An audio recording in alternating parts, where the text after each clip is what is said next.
For 30 years, her voice shaped millions of minds in North Korea. She stood behind the microphone, reading scripts about prosperity, while families starved outside. She was Ri Chun-hee, Pyongyang's most trusted announcer. But when Kim Jong-un's gaze fell upon her daughter, his mother faced an impossible choice: loyalty to the regime or her child's freedom. What happened next would cost her everything she'd built in 3 decades. This is the true story of a woman who chose truth over power. If these stories matter to you, please subscribe and hit the notification bell. Your support helps us bring these untold stories to light. Together, we can be a voice for those who cannot speak. A cold dawn below freezing. State Security Department agents knocked loudly on the door of an apartment in Pyongyang. "Open the door!" In that house lived North Korea's most famous announcer and her college student daughter.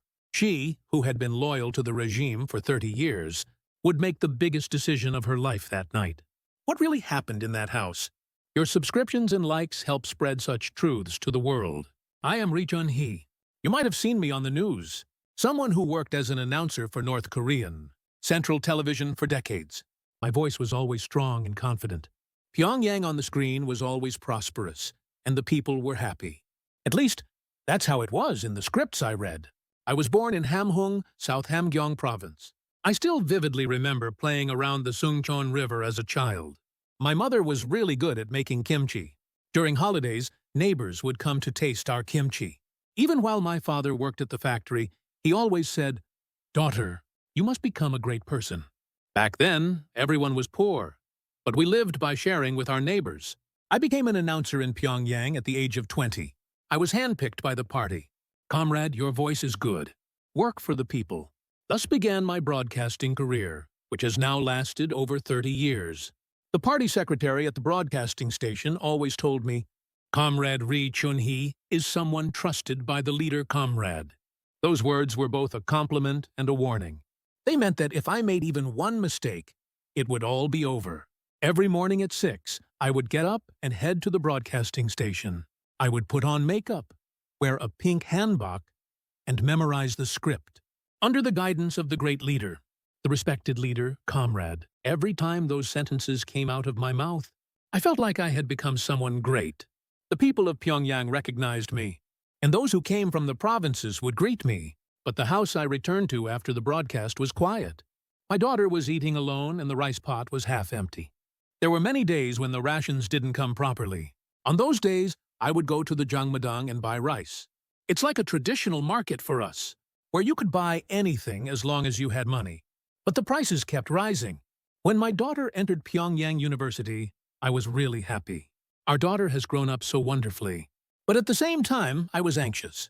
When you become a college student, you see more and know more. I knew all too well that it could sometimes be dangerous. Until then, I had not doubted the regime.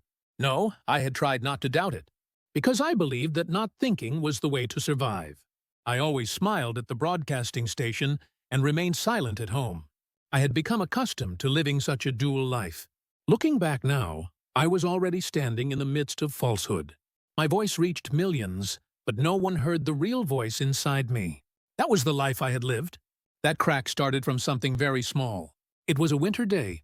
On my way to the broadcasting station, I saw an old woman in an alley. She looked about the same age as my mother. She was sitting on the frozen ground. She held a few corn kernels in her hand. "Grandma, are you okay?" When I approached her, she lifted her head. I will never forget those eyes for the rest of my life. They were eyes filled with resignation and despair. "I'm fine, just taking a rest." She said so, but I knew. I knew she had collapsed from hunger. That afternoon, I sat in the broadcasting booth and read the script. Our people are happier than ever. Under the wise guidance of the respected leader, "Comrade, we are building a socialist paradise." My voice was still bright and strong, but that day, my throat felt strangely tight. As soon as the camera turned off, I ran to the bathroom. Looking at my face in the mirror, I asked myself, what am I doing right now? But I couldn't answer that question. No, I shouldn't have answered, because I knew all too well that such thoughts were dangerous. When I returned home, my daughter was reading a book. After becoming a Pyongyang University student, my daughter had become much quieter. "Mom, what they teach at school and what we see outside is so different." One day, my daughter said that. I was shocked and covered her mouth. Don't say such things. What if someone hears you? That night, I heard a strange sound from my daughter's room. It was past 12 o'clock, and the light in the room was on. When I peeked through the door, my daughter was watching something. Strange music was coming out of the small screen. It was a South Korean drama. My heart almost stopped. Watching South Korean broadcasts in the North was a direct path to a political prison camp. I didn't know what to say when I went in. As a mother, I had to scold her, and as an announcer, I had to report her. But I froze in my place and couldn't do anything. The next morning, I quietly asked my daughter, "What did you watch last night?" My daughter was momentarily embarrassed and lowered her head. "Mom, I'm sorry." "But Mom," my daughter's voice trembled. "Why do the people there seem so free? Their laughter and speech are so different from ours." I couldn't say anything. In fact, I had the same thoughts. A few years ago, I accidentally saw a foreign news broadcast in the party. Secretary's room at the broadcasting station. I still remember the shock I felt then. The world can be so different. But I couldn't tell anyone about those thoughts. "Mom knows too?" my daughter asked. I nodded, and I held my daughter's hand tightly. "I know, but you must never say such things outside. Not to Mom, not to friends, not to anyone." My daughter nodded, on the verge of tears. From that day on, the gap between words and reality grew wider. At the broadcasting station, they shouted about a prosperous life, but the rice prices at the Jangmadang kept rising. They said, "happy people," but the streets had more and more hungry people. I lied every day, and those lies slowly gnawed at me from within. Thinking back now, the cracks had already started forming then. Within me, and within my daughter. We could no longer believe in anything. Even though we lived so carefully, that day eventually came. It was autumn of 2024. The party secretary at the broadcasting station called me. "Comrade Ri Chun-hee, I have good news. The respected Supreme Leader has invited your family." After hanging up, I stood there in a daze for a long time. The word invite sounded nice, but in the North, it was an order that couldn't be refused. I had attended such gatherings a few times before. Dinners with Comrade Kim Jong-un. They were always tense times, but I still considered them an honor. But that day was different. I felt uneasy for some reason. I told my daughter, "We've been invited for next Saturday. You have to go too." Her face turned pale. "Mom, do we really have to go?" I nodded. "Yes, we do. It's not something we can choose." For the entire week until that day, my daughter couldn't eat properly. Neither could I. If our mother were alive, what would she have said? "Daughter, what's wrong?" she would have asked. But I wouldn't have been able to tell her either. This unease, this fear. Saturday arrived. It was at an invitation-only restaurant in Pyongyang. As we entered the grand building, a guide greeted us. "Comrade Ri Chun-hee, this way, please." The dining table was set with all kinds of food.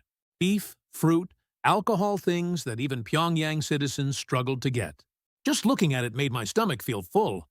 Comrade Kim Jong-un entered. "Ah, Comrade Ri Chun-hee, it's been a while. I've been watching your broadcasts." I bowed my head in greeting. "Thank you, respected Supreme Leader." He smiled and took his seat. The meal began. Several officials were seated together, and the atmosphere was cheerful. At least it seemed that way on the surface.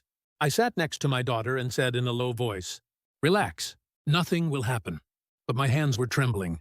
Then it happened. Comrade Kim Jong-un's gaze lingered on my daughter.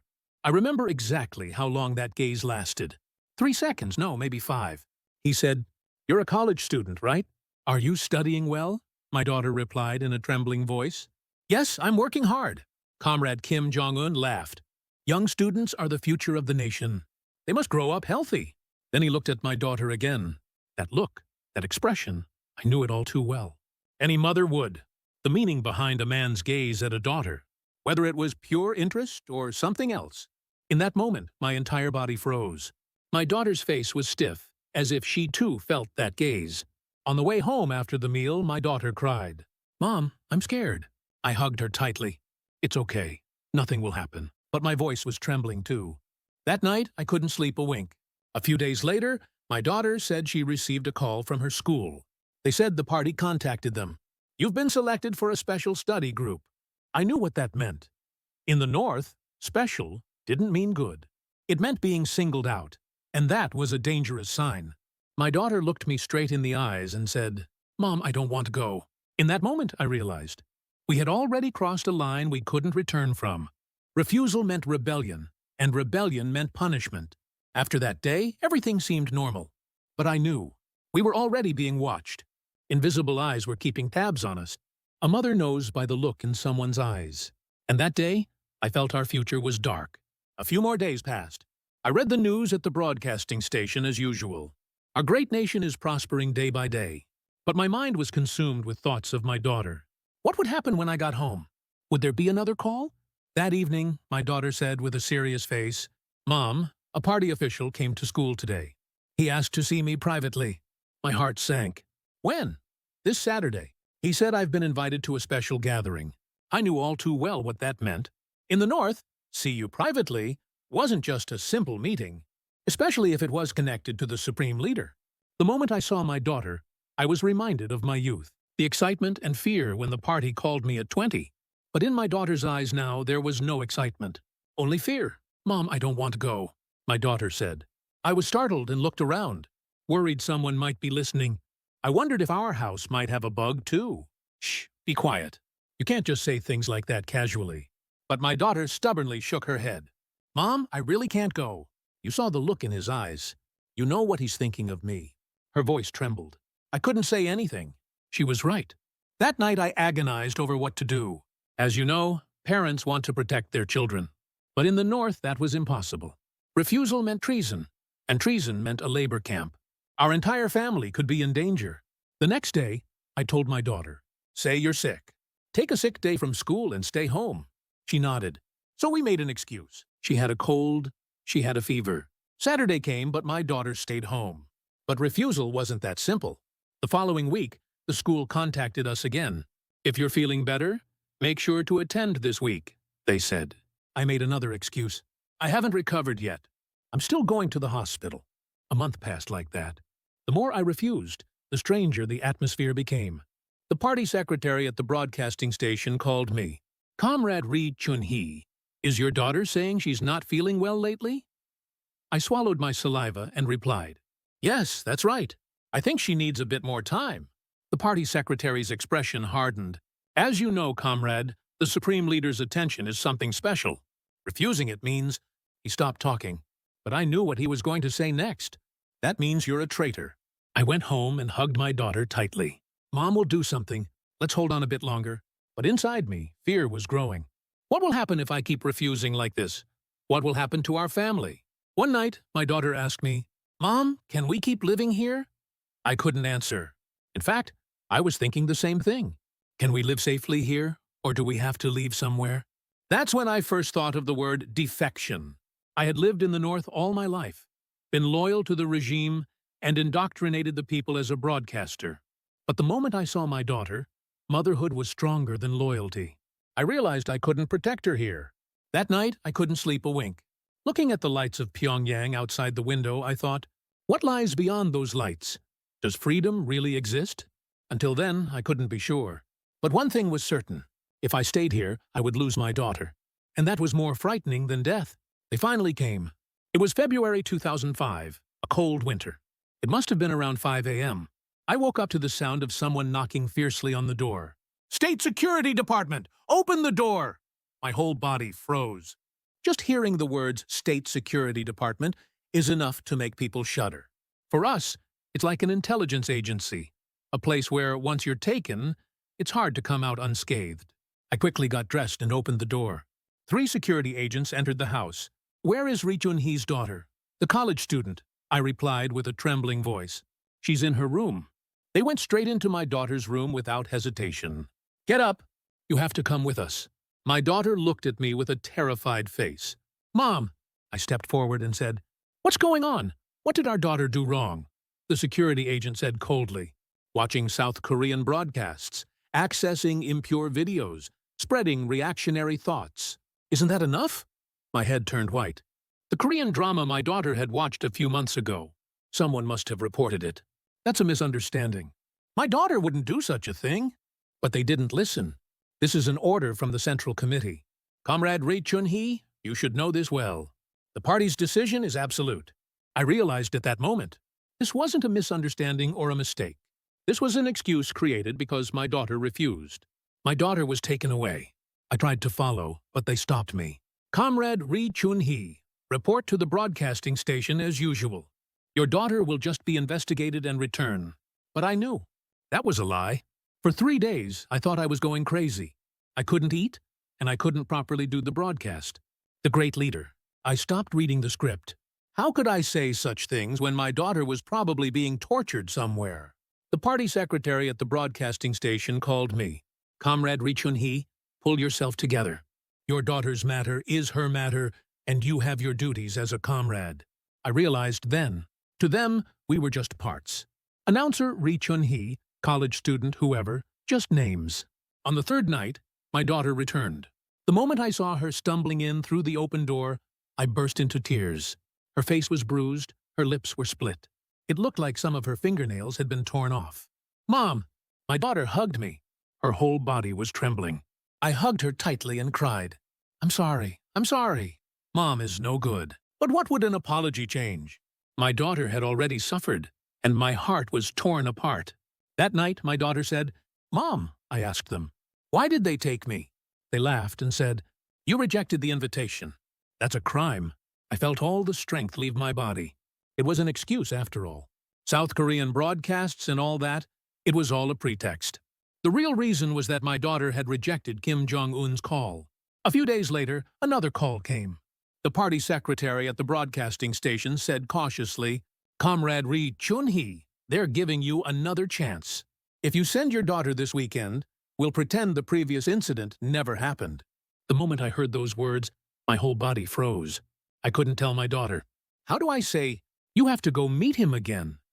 My daughter had already been taken away and tortured once, and now they want to send her back to that hell? That night, my daughter grabbed my hand and said, Mom, I'm not going. Her eyes were full of tears, but her voice was firm. It's better to die than live like that. I made a decision at that moment. Even now, I can't forget my daughter's eyes from that time. Those eyes were saying, Mom, protect me. Any mother would understand. When a child looks at you like that, a parent can do anything, even if it means risking their life. From that night, I started making plans. I had to get out of here somehow. I couldn't protect my daughter here anymore. Loyalty, honor, position, none of it mattered. I only needed to protect my daughter. That night, I decided to let go of everything I had built up my whole life for the first time. Broadcaster Ri Chun-hee, the trusted announcer of the party, the position I had held for over 30 years. But all of that was worth less than my daughter. I met someone at the market. They were involved in smuggling goods into China. For several years, I occasionally obtained Chinese cosmetics through them. One day, I cautiously asked, by any chance, can people be smuggled too? They stared at me for a moment before nodding. It can be done, but it's dangerous, especially for someone famous like Comrade Ri Chun-hee. I said in a trembling voice, I'll pay any amount of money. Please help me. Preparation time was needed. First, I had to gather money. My salary from the broadcasting station was far from enough. I sold the gold jewelry I had at home, the gold ring passed down from my mother, the earrings I received when I got married. My heart ached every time I sold each piece, but thinking of my daughter, I could endure it. At the broadcasting station, I worked as usual. I read the news with a smile, making sure no one noticed. Our people are happy. Even while telling that lie, I kept a smile on my face. I kept telling myself that I just had to endure a few more days, that if I held on a little longer, I would have freedom. I didn't say anything to my daughter, in case someone overheard, in case my daughter's expression showed surprise. 2 days before we left, I quietly said, we have to leave at dawn in 2 days. Don't pack any bags. Act as usual. My daughter looked at me with surprised eyes. Mom, you're not serious. Yes, we're leaving. I can't live here anymore. My daughter cried as she hugged me. Mom, thank you. I'm sorry for making you make this decision because of me. I stroked my daughter's hair and said, there's nothing to be sorry about. Mom gained the courage because of you. If it weren't for you, I would have lived like this for the rest of my life. That night, we hugged each other and fell asleep. It might have been our last night on this land, the last night on this earth. On the morning of our departure, I took one last look at the streets of Pyongyang, this place where I had lived for over 30 years, where I had laughed, cried, broadcasted, and lied. I had no regrets, but I was afraid. of what awaited us, of whether we would survive and cross the border. I held my daughter's hand tightly. No matter what happens, you mustn't let go of Mom's hand. Understand? My daughter nodded. And so, we walked into the darkness. That night, I was not an announcer, but simply a mother trying to protect her daughter. The Tumen River was colder than I expected. Though it was early March, the water was icy cold. The guide said, "You must cross now. It's the time when the patrol shifts." I held my daughter's hand tightly and went into the water. The water rose to my knees, then to my waist. My teeth chattered from the cold. My daughter was shivering too. "Mom, I'm scared." "It's okay, just a little further." But my voice was trembling too. Then I saw a light. It was the patrol. "Get down!" the guide shouted, and we hid in the water. The cold water covered our faces. We held our breath and prayed. "Heavenly Parents, please save us." The patrol passed by. We got up and crossed the river. When I finally set foot on Chinese soil, I collapsed. My whole body was frozen, and I couldn't move. My daughter was the same. The guide took us to a nearby house. It was a house where ethnic Koreans lived. "Please come in quickly. Change your clothes and warm up." He gave us hot water and dry clothes. Meeting someone who spoke the same language brought tears to my eyes. But I couldn't let my guard down. In China, too, North Korean defectors are immediately repatriated if caught. "You need to rest here for a few days before moving to the next place," the guide said. We hid during the day and moved only at night. We hid like that for nearly a month, through northeast China, southward. We traveled by bus, by train, and sometimes on foot. My feet were covered in blisters, and my daughter was very tired too. One day we met a Korean missionary. "It must have been very hard for you. Just a little further now." He took us to a safe house. There, we rested for a few days and made plans for the next step. "We need to go through Southeast Asia to get to Korea. It's dangerous, but it's the only way," the missionary said. I nodded. I couldn't give up after coming this far. The journey to Thailand was arduous. We couldn't take a plane and had to pass through checkpoints with fake passports. Once we almost got caught by the police. That time my daughter coughed severely. "The child is sick!" I shouted, and the police let us go. Finally, we arrived in Thailand. From there, we went to the Korean embassy. "We are North Korean defectors. Please help us." The embassy staff welcomed us. At that moment, I truly felt alive. But it wasn't the end. We had to go through investigations, fill out paperwork, and verify our identities. It took over a month. But when it was all over, and we finally received our plane tickets, my daughter and I hugged each other. "Mom, we did it." "Yes, we did it." How can I put into words the feeling when we landed at Incheon Airport? When I first set foot on Korean soil, I collapsed and kissed the ground. "Thank you. Thank you so much." My daughter, who was beside me, cried too. As we left the airport, we were astonished. So many people, laughing and walking freely. It was a scene I could never have imagined in the North. Even the convenience stores were strange. It was 11 at night, yet the lights were brightly on, and people freely entered to buy things. We spent 3 months at Hana Center. For us, it was like an adaptation education center. There, we learned about life in Korea. At first, everything was unfamiliar. Even the way people spoke and the taste of the food were different. "Why is the kimchi so sweet here?" my daughter asked. I laughed and said, "But it's still kimchi. We're the same people." The hardest part was the internet. It was too easy to find news from North Korea. One day, I searched for my name. Articles like "Announcer Ri Chun-hee missing," "North Korean authorities searching for Ri Chun-hee" came up. My heart sank. I was worried if my relatives left in the North might be harmed. I left Hana Center and received settlement support. I got a small apartment, and my daughter started preparing for university transfer. I practiced correcting my Korean accent. I wasn't used to saying, "Yes, thank you," instead of, "Yes, I appreciate it." A few months later, a broadcasting station requested an interview. "We want to hear Ms. Ri Chun-hee's story." At first, I wanted to refuse. I was still scared. But my daughter said, "Mom, you have to tell them, at least for the people left in the North." So I stood in front of a camera for the first time. It had been my familiar place for over 30 years, but that day was different. Because this time, it was my turn to tell the truth, not lies. My name is Ri Chun-hee. I was an announcer for North Korean Central Television. Today, I want to tell you the truth. After the interview aired, many people contacted me. Words of encouragement like, Thank you for your courage, and keep going. Especially, many fellow defectors reached out, saying things like, I went through something similar, and let's keep going together. Now, I work to help defectors settle, hoping that others can go through less hardship than I did. My daughter is adapting well to university. Sometimes my daughter asks, Mom, do you regret not coming out back then? I hold my daughter's hand and reply, Regret?